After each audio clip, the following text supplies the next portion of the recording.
بسم الله الرحمن الرحيم. السلام عليكم ورحمة الله وبركاته. إن الحمد لله نحمده ونستعينه ونستغفره ونعوذ بالله من شرور أنفسنا ومن سيئات أعمالنا. من يهده الله فلا مضل له ومن يضلل فلا هادي له. وأشهد أن لا إله إلا الله وحده لا شريك له. وأشهد أن محمدا عبده ورسوله. يا أيها الذين آمنوا اتقوا الله حق تقاته ولا تموتن إلا وأنتم مسلمون. يا أيها الناس اتقوا ربكم الذي خلقكم من نفس واحدة وخلق منها زوجها وبث منهما رجالا كثيرا ونساء واتقوا الله الذي تساءلون به والأرحام إن الله كان عليكم رقيبا. يا أيها الذين آمنوا اتقوا الله وقولوا قولا سديدا يصلح لكم أعمالكم ويغفر لكم ذنوبكم ومن يطع الله ورسوله فقد فاز فوزا عظيما. أما بعد فإن أصدق الحديث كلام الله تعالى وخير الهدي هدي محمد صلى الله عليه وعلى آله وسلم. وشر الأمور محدثاتها فإن كل محدثة بدعة وكل بدعة ضلالة وكل ضلالة في النار. معاشر المسلمين والمسلمات رحمكم الله. Walhamdulillah, pada malam hari ini kita kembali melanjutkan pelajaran kita dari pembahasan Sahih Al-Imam Al-Bukhari rahimahullahu ta'ala. Pada pertemuan yang lalu kita telah memasuki hadis Abi Hurairah radhiyallahu ta'ala anhu yang dikenal dengan hadis Jibril, yang menceritakan tentang kedatangan Jibril alaihi salam kepada Nabi sallallahu alaihi wa ala alihi wasallam di tengah-tengah kumpulan para sahabat, di mana Jibril alaihi salam bertanya kepada Nabi sallallahu alaihi wasallam tentang prinsip-prinsip yang ada di dalam Islam ini, tentang agama yang bersifat menyeluruh, mencakup al-Islam, al-iman dan al-ihsan. Telah kita sebutkan pada pertemuan yang lalu bahwa Nabi sallallahu alaihi wasallam suatu ketika nampak dan zahir di hadapan manusia. Fa'atahu rajulun, lalu kemudian ada seorang laki-laki datang kepada beliau, dan telah kita sebutkan bahwa laki-laki ini akan dijelaskan oleh Nabi sallallahu alaihi wasallam di saat dia kembali bahwa dia adalah Jibril alaihi salam. Dia datang dalam bentuk sebagai seorang manusia, dengan bentuk yang tidak dikenal oleh para sahabat, sehingga mereka pun terheran-heran dengan keadaan orang yang datang menghadap kepada Nabi sallallahu alaihi wasallam ini.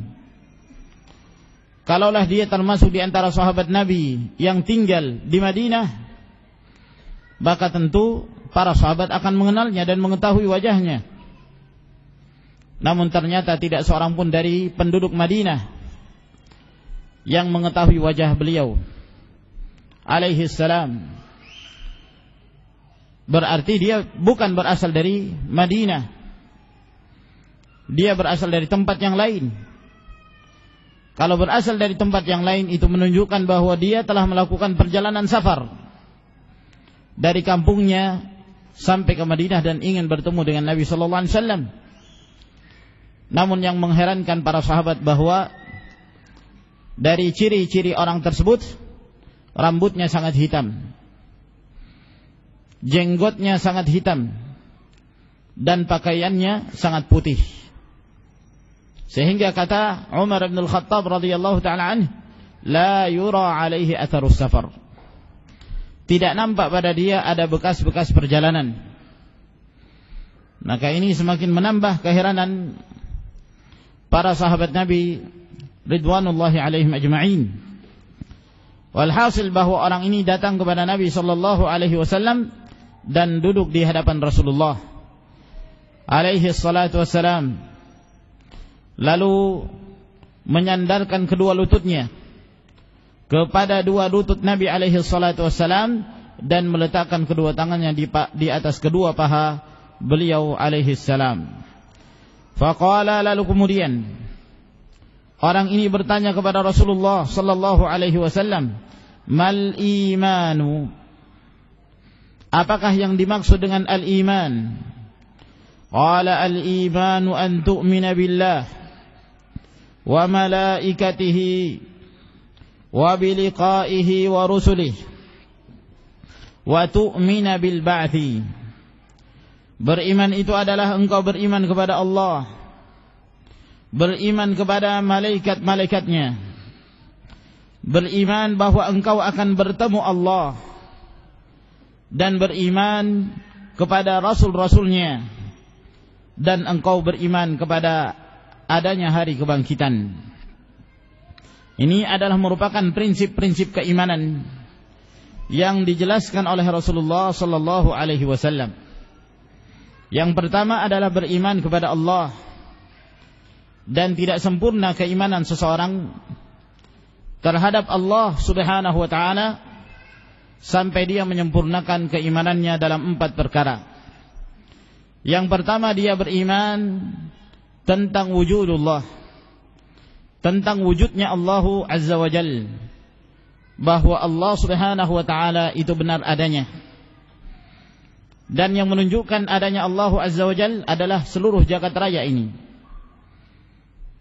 perjalanan matahari dan bulan, penciptaan jagat raya yang demikian indah, penciptaan langit tanpa tiang, dan demikian pula segala yang berjalan secara teratur di muka bumi ini menunjukkan bahwa tidak mungkin terjadi begitu saja.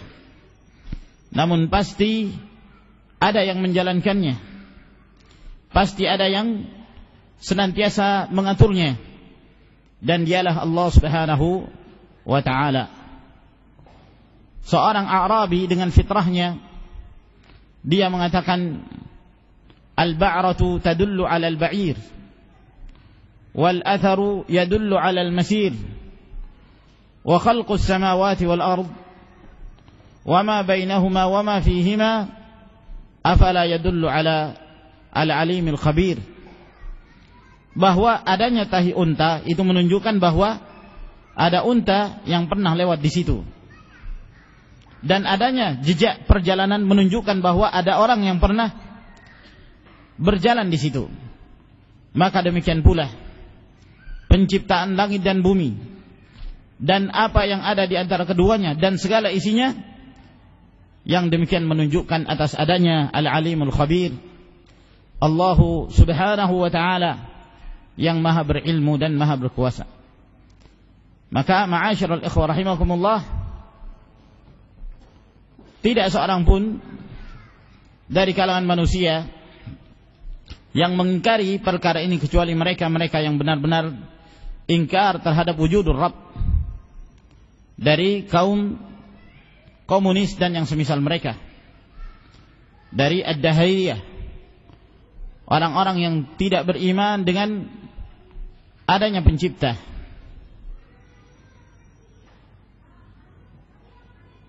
Yang kedua, beriman kepada Allah Subhanahu wa ta'ala tentang rububiyahnya, meyakini bahwa Allah Azza wa Jalla satu-satunya yang menciptakan dan yang mengatur, serta yang memberikan rezeki kepada seluruh yang ada di jagat raya ini. Tidak ada yang menciptakan kecuali Allah. Allah Subhanahu wa ta'ala pencipta segala sesuatu, termasuk apa yang diamalkan oleh manusia. Oleh karena itu Allah Jalla wa Ala berfirman, wallahu khalaqakum wa ma ta'malun.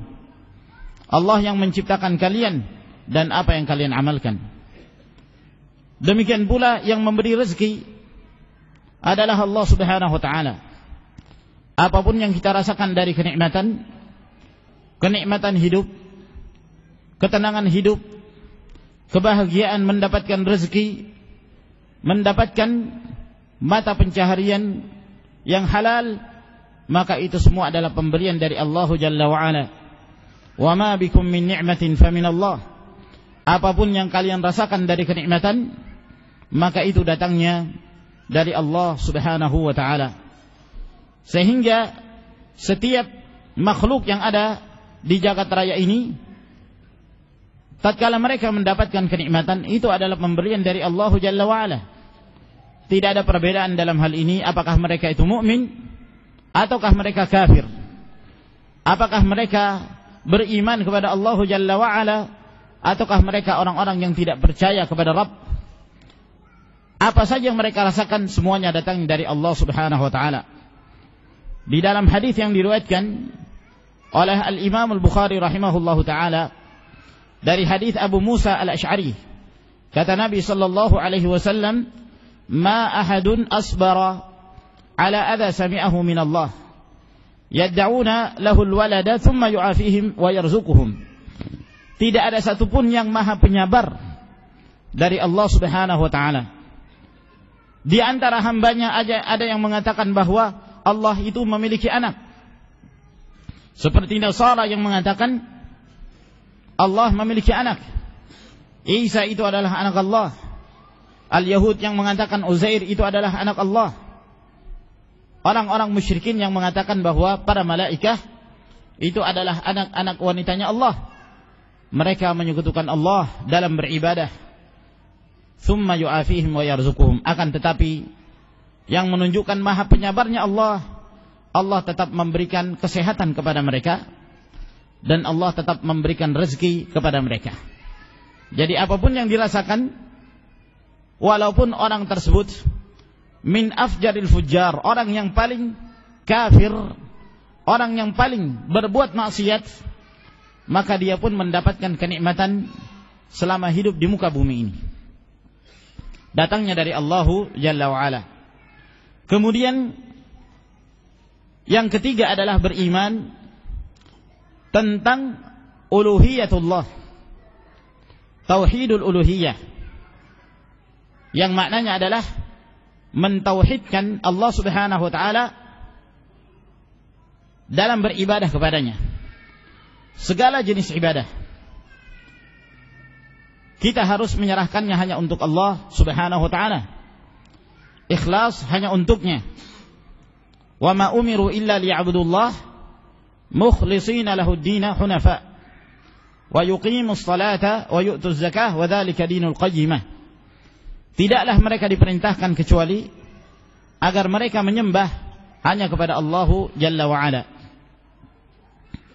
dan mereka menegakkan salat, mengikhlaskan agama ini hanya untuknya, menunaikan zakat, dan itulah agama yang lurus, itulah agama tauhid. Maka setiap apa yang kita amalkan dari ibadah tidak diperbolehkan ditujukan kepada selain Allah Jalla wa Ala. Apakah itu salat kita, sembelihan kita, bernadarnya kita, berharapnya kita, rasa takutnya kita, dan seluruh amalan-amalan yang lainnya tidak diperbolehkan ditujukan kepada selain Allah Jalla wa Ala, karena itu adalah perbuatan syirik. Satu saja dari perbuatan syirik yang dilakukan oleh seorang hamba, maka dikhawatirkan akan menghapuskan seluruh amalan-amalan saleh yang pernah dia kerjakan. Oleh karenanya Allah Jalla wa Ala berfirman, la in asyrakta la yahbatanna 'amaluk wa la takunanna minal khasirin. Apabila engkau menyekutukan Allah, maka pasti akan terhapus amalan kalian dan kalian termasuk di antara orang-orang yang mendapatkan kerugian secara mutlak. Dan Allah Jalla wa Ala berfirman, "Walau asyraku lahabita anhum ma kanu ya'malun." Kalaulah mereka itu menyekutukan Allah, maka pasti akan terhapus apa saja yang mereka amalkan dari amalan-amalan saleh tersebut. Amalan yang dianggap saleh namun dicampuri dengan kesyirikan, dengan kekufuran yang membatalkan amalan tersebut, tidak berarti di sisi Allah Subhanahu wa taala. Oleh karena itu Allah Jalla wa Ala menjelaskan bahwa di antara hamba-hambanya ada orang-orang yang membawa amalan, setumpuk amalan di hadapan Allah, namun ternyata amalan tersebut berterbangan begitu saja dan tidak memberikan manfaat kepada pelakunya. Wa qadimna ila ma 'amilu min 'amalin faj'alnahu haba'an manthura. Dan kami mendatangkan mereka dengan apa yang mereka amalkan, lalu kami jadikan itu seperti debu yang berterbangan, tidak memberikan manfaat sama sekali, disebabkan dia telah membatalkannya dengan pembatal-pembatal iman dan pembatal-pembatal keislamannya. Kemudian yang keempat adalah beriman kepada nama-nama dan sifat-sifat Allah Subhanahu wa taala. Dengan cara kita mengimani semua apa saja yang disebutkan oleh Allah di dalam kitabnya Al-Quranul Karim, dan apa saja yang disebutkan oleh Rasulnya Sallallahu Alaihi Wasallam di dalam hadis-hadisnya yang sahih tentang nama-nama Allah. Demikian pula sifat-sifat Allah Subhanahu wa taala. Kita menetapkan semua apa yang ditetapkan oleh Allah dan Rasulnya. Akan tetapi dalam menetapkan kita tidak boleh menyerupakan sifat Allah dengan makhluknya. Sebab Allah Jalla wa Ala tidak serupa dengan sesuatu apapun dari makhluk. Allah memiliki pendengaran dan penglihatan. Manusia juga memiliki pendengaran dan penglihatan, namun tidak sama antara pendengaran dan penglihatan Allah Subhanahu wa taala dengan apa yang dimiliki oleh makhluk. Pendengaran dan penglihatan Allah maha sempurna, tidak ada kekurangan sedikit pun dari sisi manapun. Berbeda dengan makhluk, pendengaran yang terbatas, pendengaran yang penuh dengan kekurangan. Demikian pula penglihatan mereka. Sesehat-sehatnya penglihatan manusia tetap terbatas dan terhalangi oleh banyak hal. Akan tetapi Allah Jalla wa Ala Huwas Sami'ul Basir, maha mendengar dan maha melihat apa saja dan di mana saja. Laisa kamitslihi syai'un wa huwas sami'ul basir. Tidak ada yang serupa dengan Allah Subhanahu wa taala sesuatu apapun, dan Allah Jalla wa Ala itu maha mendengar dan maha melihat. Maka ini ma'asyiral muslimin wal muslimat rahimakumullah, harus sempurna keyakinan kita terhadap 4 perkara ini. Kapan berkurang salah satu dari 4 perkara ini dalam keimanan kita kepada Allah Jalla wa Ala, maka dapat menyebabkan berkurangnya iman dan bahkan dapat menyebabkan keluarnya mereka dari Islam. Dan ini tentu adalah perkara yang sangat berbahaya sekali. Seperti kaum Jahmiyah, kafirnya kelompok Al-Jahmiyah disebabkan karena mereka mengingkari nama-nama dan sifat-sifat Allah Subhanahu wa taala. Mereka mengatakan bahwa Allah tidak memiliki nama kecuali Allah. Dan mereka juga tidak menetapkan satupun dari sifat-sifat Allah Subhanahu wa taala. Sehingga para ulama mengkafirkan kelompok Al-Jahmiyah yang dibawa oleh seorang yang bernama Jaham bin Safwan, di mana Jaham bin Safwan ini yang mengambil ilmunya dari Ja'ad bin Dirham, dan Ja'ad bin Dirham inilah yang mengambil warisan ilmu tersebut sampai kepada seorang tokoh munafik yang pernah hidup di zaman Rasul sallallahu alaihi wasallam yang bernama Labid ibn al-Asam, yang pernah menyihir Nabi alaihi salatu wassalam. Dari situlah sandaran ilmunya Ja'ad bin Dirham. Oleh karena itu ketika Ja'ad bin Dirham menyebarkan pemikiran-pemikiran sesatnya dia mengingkari bahwa Allah Subhanahu wa taala pernah berdialog secara langsung dengan Musa alaihissalam, mengingkari firman Allah, wa kallamallahu Musa takliman, bahwa Allah pernah berbicara dengan Musa dengan sebenar-benarnya pembicaraan, mengingkari bahwa Ibrahim alaihissalam adalah seorang khalilullah, dan pemikiran-pemikiran sesat yang lainnya, sehingga pada zamannya berita tersebut sampai kepada Gubernur Khalid bin Abdullah Al-Qusari. Lalu kemudian Ja'ad bin Dirham ini ditangkap. Lalu bertepatan pada Idul Adha, hari raya kurban, maka setelah beliau berkhutbah, maka beliau pun mengatakan kepada kaum muslimin, "Dhahhu dhahayakum rahimakumullah, fa inni al-yawma mudahhin bil Ja'ad bin Dirham." Silahkan kalian menyembelih kurban-kurban kalian, semoga Allah merahmati kalian wahai kaum muslimin. Adapun pada hari ini yang menjadi kurban saya adalah Al-Ja'ad bin Dirham, maka dia disembelih pada hari itu. Akan tetapi pemikirannya terus berjalan, dilanjutkan oleh Jaham bin Safwan, dan Jaham bin Safwan ini lebih pandai mengatur kata-katanya yang menipu umat, dan tersebarlah sebagian pemikiran tersebut. Walhasil ini ma'asyiral ikhwah rahimakumullah, yang ingin kita jelaskan bahwa boleh jadi seseorang apabila mengingkari salah satu dari 4 perkara ini dapat menyebabkan kekufuran dan keluar dari al-Islam waliyadzubillah. Kemudian termasuk di antara keimanan adalah beriman kepada para malaikat. Kita meyakini bahwa malaikat adalah merupakan sosok yang diciptakan oleh Allah Subhanahu wa taala dari cahaya, sebagaimana yang dikatakan oleh Aisyah radhiyallahu taala anha dari Nabi sallallahu alaihi wasallam, bahwa khuliqatil malaikatu min nur, malaikat itu diciptakan dari cahaya, wa khuliqal jan min marijin min nar, sedangkan jin itu diciptakan dari api, wa khuliqa Adamu mimma buyyina lakum, sedangkan Adam alaihissalam diciptakan sebagaimana yang telah dijelaskan kepada kalian, yakni dari tanah yang bercampur dengan air. Maka ini menunjukkan bahwa malaikat adalah sosok sendiri, ya, dia adalah makhluk tersendiri yang diciptakan oleh Allah Subhanahu wa taala dengan keistimewaan yang tersendiri pula, berbeda dengan penciptaan jin dan manusia.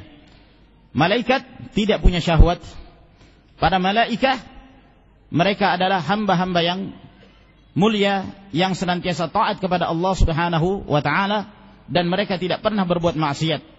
La ya'sunallah ma amarahum wa yaf'aluna ma yu'marun.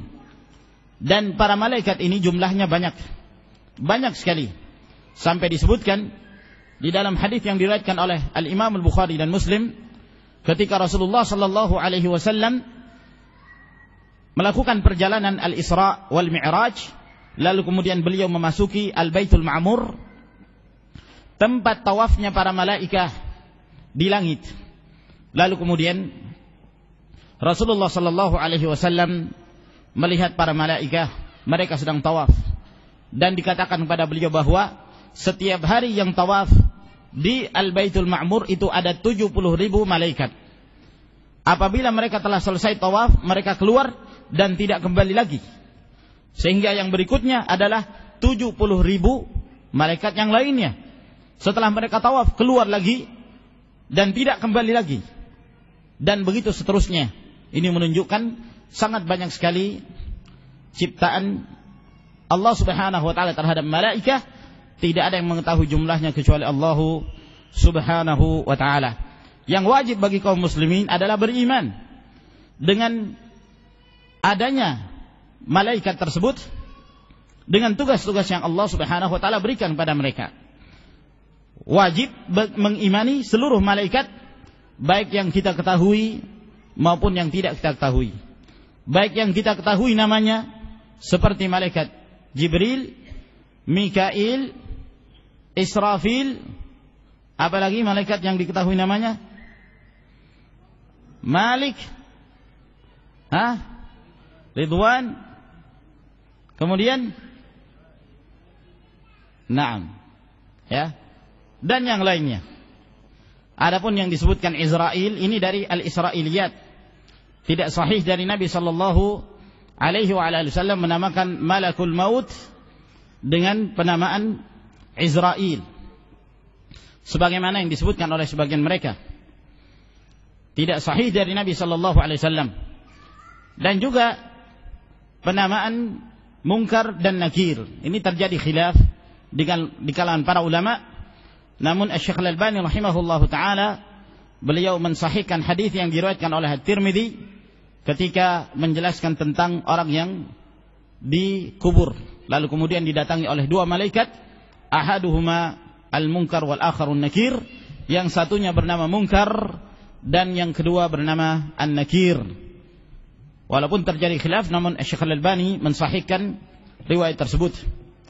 Demikian pula apa yang disebutkan oleh sebagian mereka bahwa malaikat pencatat amalan namanya Raqib, sebelah kanan, Atid sebelah kiri, ini juga tidak benar, karena istilah Raqibun Atid bukan penamaan dari malaikat tersebut, namun sifat dari malaikat yang ditugaskan oleh Allah Subhanahu wa taala untuk mencatat amalan-amalan hamba ini. Walhasil kita mengimani semua, apakah yang kita ketahui maupun yang tidak dijelaskan kepada kita tentang tugas-tugas mereka. Wa bi liqaihi, dan engkau beriman akan bertemu Allah Subhanahu wa taala. Dan ini adalah merupakan prinsip Islam, di mana kita harus yakin bahwa kita semua akan kembali kepada Allah Jalla wa Ala. Inna lillahi wa inna ilaihi raji'un. Kita ini adalah milik Allah dan kita semua akan kembali kepada Allah Subhanahu wa taala. Oleh karena itu, apabila seorang muslim meyakini bahwa dia akan kembali kepada Allah, maka dia berusaha mempersiapkan bekal yang terbaik pada saat dia akan menghadapi hari tersebut. Dan bekal yang terbaik adalah yang telah disebutkan oleh Allah Subhanahu wa taala, wa tazawwadu fa inna khairaz zadi taqwa. Dan berbekallah kalian, sesungguhnya sebaik-baik bekal itu adalah bertakwa kepada Allah Subhanahu wa taala. Dan bertemu Allah Subhanahu wa taala di akhirah merupakan kegembiraan bagi kaum mukminin dan kesengsaraan bagi orang-orang kafir. Sebab bagi orang-orang kafir, mereka setelah meninggalkan dunia tidak pernah lagi mereka merasakan kenikmatan. Mereka akan terus merasakan kesengsaraan dan kehinaan semenjak di alam barzakh, sampai kemudian Allah Subhanahu wa taala bangkitkan dan kemudian mereka dilemparkan ke dalam neraka wal'iyadzubillah. Adapun kaum mukminin, mereka akan terus mendapatkan kenikmatan. Mereka telah merasakan nikmatnya iman di dunia. Kemudian setelah mereka meninggal, Allah Subhanahu wa taala akan mengokohkan mereka di alam barzakh dengan ucapan la ilaha illallah. Diluaskan kuburannya, diperlihatkan tempatnya nanti di dalam surga, dan dia akan ditemani oleh amalannya dalam bentuk seorang laki-laki yang tampan, seorang yang saleh, dan dia merasakan nikmat di alam barzakh atau alam kubur tersebut. Terlebih-lebih lagi pada saat Allah Subhanahu wa taala membangkitkan mereka di akhirah. Yuthabbitullahu alladhina amanu bil qawli tsabiti fil hayati dunya wa fil akhirah. Allah Subhanahu wa taala akan mengokohkan kepada orang-orang yang beriman dengan al-qaulus tsabit, perkataan yang kokoh. Perkataan yang kokoh yang dimaksud adalah la ilaha illallah, di mana dia akan diberikan kemudahan untuk menjawab pertanyaan-pertanyaan dari malaikat yang akan bertanya kepadanya di alam kubur tersebut. Maka dia menjawabnya dengan mudah. Maka Allah Subhanahu wa taala akan mengokohkan dia di dalam kehidupan dunia, maksudnya dalam kehidupan dunia yakni setelah meninggalkan dunia dan memasuki alam barzakh, dan di akhirah di mana Allah Subhanahu wa taala akan menyelamatkan dia dan dia masuk ke dalam surga, dan di saat itulah dia mendapatkan kenikmatan yang luar biasa pada saat bertemu Allah Subhanahu wa taala, di mana penduduk surga akan merasakan kenikmatan yang paling tinggi, yaitu melihat Allah, melihat wajah Allah Subhanahu wa taala di dalam surga itu nanti. Inilah yang disebutkan oleh Allah Subhanahu wa taala dalam firman-Nya, lilladzina ahsanul husna wa ziyadah. bagi orang-orang yang beramal saleh, mereka mendapatkan dua kebaikan. Yang pertama al-husna, yakni surga, wa ziyadah, dan tambahannya dijelaskan oleh Rasulullah sallallahu alaihi wasallam dalam riwayat Imam Muslim. Apa yang dimaksud tambahan di dalam ayat ini? Rasulullah alaihi wasallam menjelaskan pada saat penduduk surga telah masuk ke dalam surga, lalu kemudian Allah Subhanahu wa taala berfirman kepada penduduk surga. Allah menyatakan kepada mereka, maukah aku berikan kepada kalian satu kenikmatan yang sebelumnya kalian belum pernah merasakannya? Lalu kemudian penduduk surga ini mengatakan, apalagi Allah? Engkau telah memutihkan wajah-wajah kami, dan engkau telah memasukkan kami ke dalam surga, dan kami telah merasakan sekian banyak kenikmatan. Kenikmatan apa lagi yang akan engkau berikan kepada kami? Maka pada saat itu tersingkaplah hijab antara penduduk surga dengan Allah Jalla wa Ala, sehingga mereka melihat Allah Subhanahu wa ta'ala, dan itu merupakan kenikmatan yang terbesar yang mereka rasakan. Dan inilah yang dimaksud dengan firman Allah Subhanahu wa ta'ala, wa ziyadah, dan tambahannya. Dan tambahannya. Dalam surah Qaf juga Allah Subhanahu wa ta'ala berfirman, lahum ma yasha'una fiha wa ladaina mazid. Mereka akan mendapatkan apa yang mereka inginkan di dalam surga, dan kami masih ada tambahannya lagi, yaitu melihat wajah Allah Subhanahu wa ta'ala. Oleh karena itu di dalam hadis-hadis yang mutawatir yang diriwayatkan dari banyak jalan, di antaranya hadis yang diriwayatkan oleh Bukhari dan Muslim dari hadis Jarir bin Abdullah Al-Bajali radhiyallahu taala anhu, kata Nabi sallallahu alaihi wasallam, innakum satarawna rabbakum kama tarawna hadzal qamara lailatal badri la tudammuna fi ru'yatihi. Sesungguhnya kalian nanti di akhirah, di dalam surga, benar-benar kalian akan melihat Allah, akan melihat Rabb kalian seperti kalian melihat bulan purnama ini. Allah menyerupakan bukan dalam hal yang dilihat, tapi cara melihatnya, ya, seperti kalian melihat bulan ini dengan jelas, di mana kalian tidak berdesak-desakan dalam melihatnya. Tidak perlu berdesak-desakan. Yang jauh, yang dekat, mereka semua dapat melihat Allah Subhanahu wa ta'ala, sebagaimana di dunia mereka mudah melihat bulan. Di sini Rasulullah sallallahu alaihi wasallam menyerupakan dalam hal penglihatan, bukan dalam hal yang dilihat. Karena jangan difahami bahwa Allah Subhanahu wa ta'ala itu seperti bulan. Tidak sama sekali. Namun yang diserupakan adalah dalam hal penglihatan, di mana kaum mukminin mereka melihat dari bawah ke atas seperti mereka melihat bulan, dan mereka melihatnya tidak ada penghalang. Mereka melihatnya tanpa berdesak-desakan, dan itu adalah merupakan kenikmatan yang tertinggi yang dirasakan oleh ahlul jannah.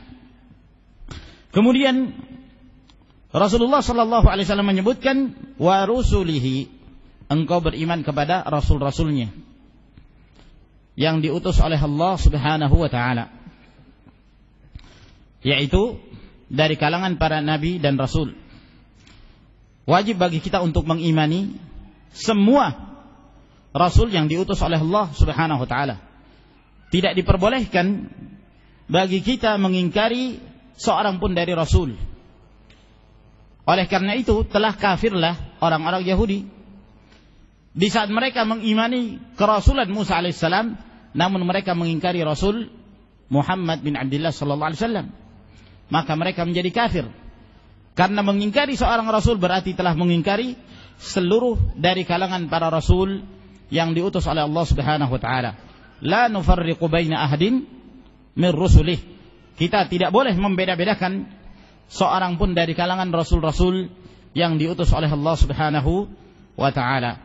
Dan kita pun yakin bahwa rasul-rasul tersebut mereka membawa kebenaran. Mereka membawa wahyu dari Allah Subhanahu wa taala. Dan kita meyakini bahwa rasul yang terakhir yang diutus kepada umat ini adalah Muhammad bin Abdullah sallallahu alaihi wasallam, sehingga tidak ada lagi nabi dan rasul setelah beliau diutus. Maka barang siapa yang mengaku sebagai nabi setelah diutusnya Nabi sallallahu alaihi wasallam, maka pastikanlah dia adalah seorang pendusta dan dia adalah seorang dajjal yang disebutkan oleh Nabi sallallahu alaihi wasallam.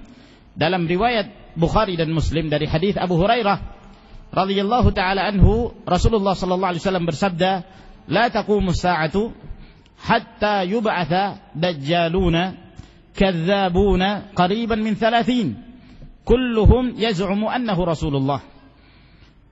Bahwa tidak akan tegak hari kiamat ini hingga dibangkitkannya atau dimunculkannya para dajjal, para pendusta-pendusta, kurang lebih 30 orang.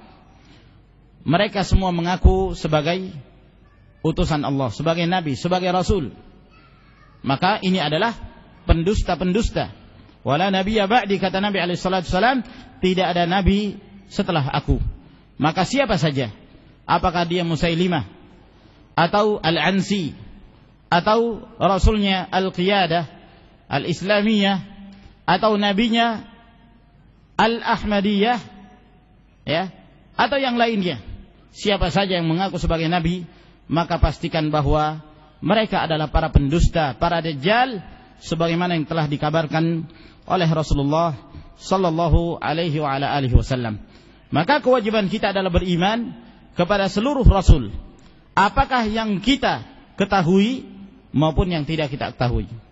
Sebab di antara rasul ada yang telah disebutkan kisahnya oleh Allah Subhanahu wa taala. Namun masih banyak jumlah rasul yang tidak dikisahkan oleh Allah Jalla wa ala di dalam Al-Qur'an Karim. Allah Subhanahu wa taala berfirman, "Wa rusulan qad qasasnahum 'alaik wa rusulan lam naqsusum 'alaik wa kallama Allah Musa takliman." Rasul-rasul ada yang telah kami kisahkan kepada kalian, dan ada pula rasul-rasul yang kami tidak menceritakannya kepada kalian. Maka ini menunjukkan bahwa di sana masih banyak sekali jumlah rasul yang tidak dikisahkan oleh Allah Subhanahu wa taala di dalam Al-Qur'an Karim. Wa tu'mina bil ba'thi, dan engkau beriman dengan adanya hari kebangkitan. Setelah kematian, kebangkitan itu pasti ada. Dan barang siapa yang mengingkarinya berarti dia telah mengingkari salah satu prinsip agama ini. Seperti orang-orang musyrikin dahulu mengingkari adanya hari kebangkitan. Mereka menyangka apabila mereka telah meninggal di dunia maka selesai masalah. Ya, tidak ada istilahnya tanggung jawab terhadap apa yang diamalkan. Setelah mati, matilah. Tidak ada hari yang berikutnya, tidak ada hari kebangkitan. Dan ini tentu adalah pernyataan yang batil. Allah Subhanahu wa taala dalam Al-Qur'an Karim banyak sekali menyebutkan tentang masalah hari kebangkitan ini, disebabkan karena orang-orang kafir pada zaman itu mayoritas mereka mengingkari adanya hari kebangkitan. Allah Subhanahu wa taala berfirman, "Za'ama alladziina kafaru alla yub'atsu." Qul bala wa rabbi la tub'atsunna thumma latunabba'unna bima 'amiltum wa dzalika 'ala Allah yasir. Orang-orang kafir mereka menyangka bahwa mereka tidak dibangkitkan. Katakanlah, tidak demikian keadaannya. Kalian pasti akan dibangkitkan, dan kalian pasti akan dikabarkan kepada kalian apa yang telah kalian amalkan dahulu di dunia, dan itu adalah perkara yang sangat mudah bagi Allah Subhanahu wa taala. Maka ini ma'asyiral muslimin rahimakumullah berkenaan tentang al-iman, prinsip-prinsip keimanan. Qala, lalu berkata Jibril, "Mal Islam?" Apakah yang dimaksud dengan Islam?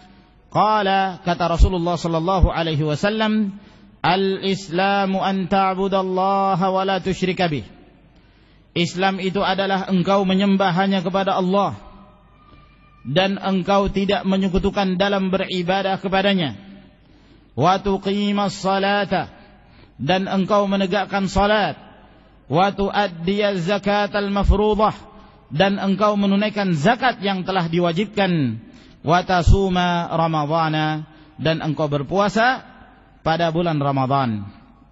Maka ini adalah merupakan usul al-Islam, prinsip-prinsip Islam, atau dikenal dengan rukun Islam yang wajib diyakini oleh kaum muslimin tentang kewajibannya. Barang siapa yang mengingkari salah satu dari kewajiban rukun Islam tersebut, maka dia kafir dan keluar dari Islam. Qala mal ihsan, lalu kemudian Jibril bertanya lagi, apakah yang dimaksud dengan al-ihsan? Apa itu al-ihsan? Qala, jawab Nabi sallallahu alaihi wasallam, an ta'budallaha ka'annaka tarah, fa in lam takun tarahu fa innahu yaraka. Yang dimaksud dengan al-ihsan, ini tingkatan yang tertinggi dari tingkatan Islam, tingkatan di dalam agama ini. Yang pertama adalah Islam, kemudian yang kedua adalah iman, kemudian yang tertinggi adalah tingkatan al-ihsan. Apa itu al-ihsan? Yaitu engkau menyembah Allah Subhanahu wa ta'ala seakan-akan engkau melihatnya. Dan apabila engkau tidak mampu melakukan yang pertama, yaitu engkau menyembah seakan-akan engkau melihatnya, maka ketahuilah bahwa Allah Subhanahu wa ta'ala melihat apa saja yang engkau perbuat. Maka ini merupakan tingkatan tertinggi yang tidak diamalkan dan dilakukan kecuali orang-orang khusus dari kalangan hamba-hamba Allah Subhanahu wa ta'ala yang saleh. Apa yang dimaksud dengan pernyataan Nabi sallallahu alaihi wasallam, an ta'budallaha ka'annaka tarah? Engkau menyembah Allah Subhanahu wa ta'ala seakan-akan engkau melihatnya. Sementara kita mengetahui bahwa kita tidak akan mungkin melihat Allah selama di dunia tentunya. Berbeda di akhirat, pada saat kaum muslimin masuk ke dalam surga, sebagaimana yang telah kita jelaskan. Tapi di dunia tidak seorang pun yang bisa melihat Allah. Bahkan Rasulullah sallallahu alaihi wasallam tatkala beliau ditanya, hal ra'aita rabbak, apakah engkau telah pernah melihat Rabbmu? Kata Nabi sallallahu alaihi wasallam, nurun anna arah, cahaya, bagaimana mungkin aku bisa melihat Allah Subhanahu wa ta'ala. Di dalam riwayat al-Imam Muslim dari hadis Abu Hurairah, kata Nabi sallallahu alaihi wa ala alihi wasallam, innakum lan taraw rabbakum hatta tamutu, sesungguhnya kalian tidak akan bisa melihat Rabb kalian sampai kalian mati.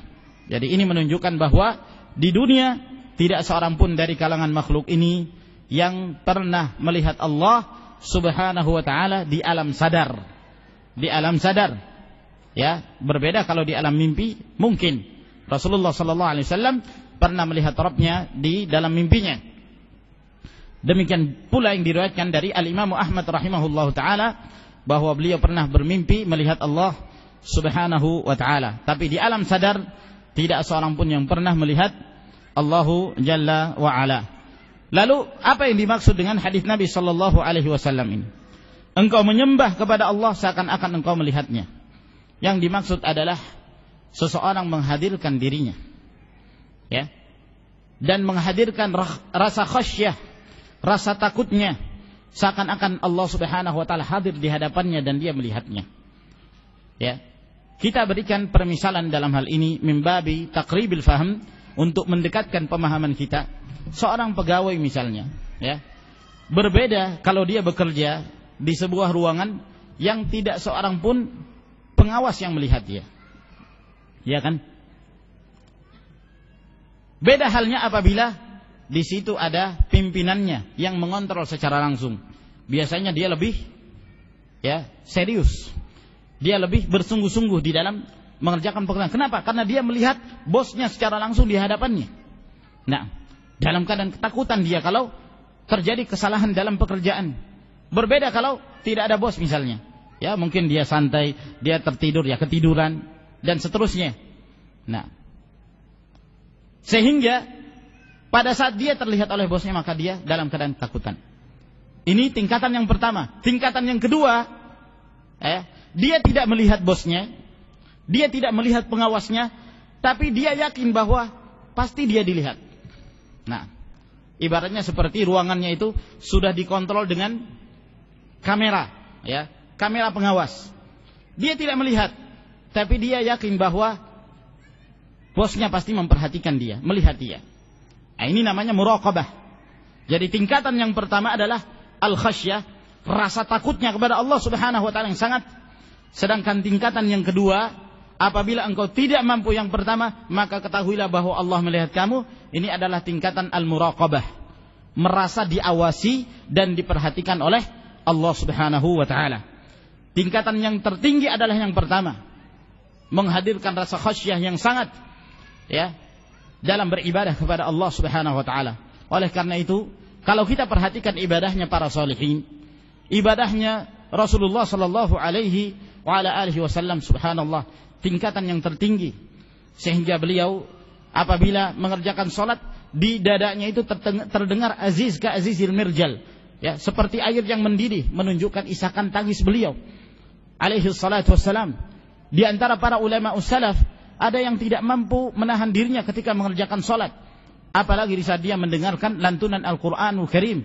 Benar-benar dia merasakan ketakutan dalam beribadah kepada Allah Jalla wa Ala. Sampai diriwayatkan bahwa anaknya Fudhal bin Iyad yang bernama Ali, beliau apabila mendengarkan ayahnya yang membaca Al-Quran pingsan, tidak mampu, ya, bukan suatu yang berpura-pura, suatu yang disengaja, tidak, memang suatu dorongan dalam dirinya yang menyebabkan dia tidak mampu menahan itu.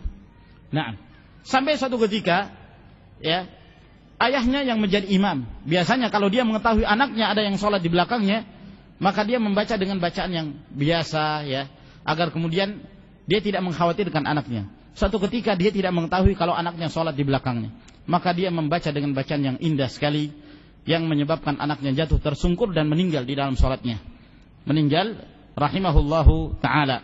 Maka begitulah keadaan ibadah orang-orang yang saleh. Bukan berarti juga kalau kemudian kita mengerjakan sholat harus seperti itu, tidak. Itu adalah merupakan dorongan yang ada pada diri mereka, dan ya tidak mencakup seluruh dari kalangan mereka tentunya. Namun apabila itu sesuatu yang bukan suatu hal yang disengaja, namun karena rasa takutnya kemudian timbul, akhirnya dia bergetar, ya, menyebabkan hal-hal tersebut, maka yang demikian adalah bukan suatu hal yang tercela.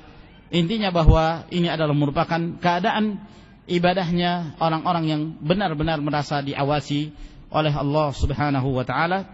Dan kita sampai kepada poin al-ihsan ini. Masih ada permasalahan yang berikutnya tentang hari kiamat, insyaallah taala. Karena telah masuk waktu, insyaallah kita lanjutkan di pertemuan yang akan datang. Mudah-mudahan apa yang kita jelaskan pada pertemuan kita di malam hari ini memberikan manfaat kepada kita sekalian. Wa akhiru da'wana anil hamdulillahi rabbil alamin. Wassalamualaikum warahmatullahi wabarakatuh.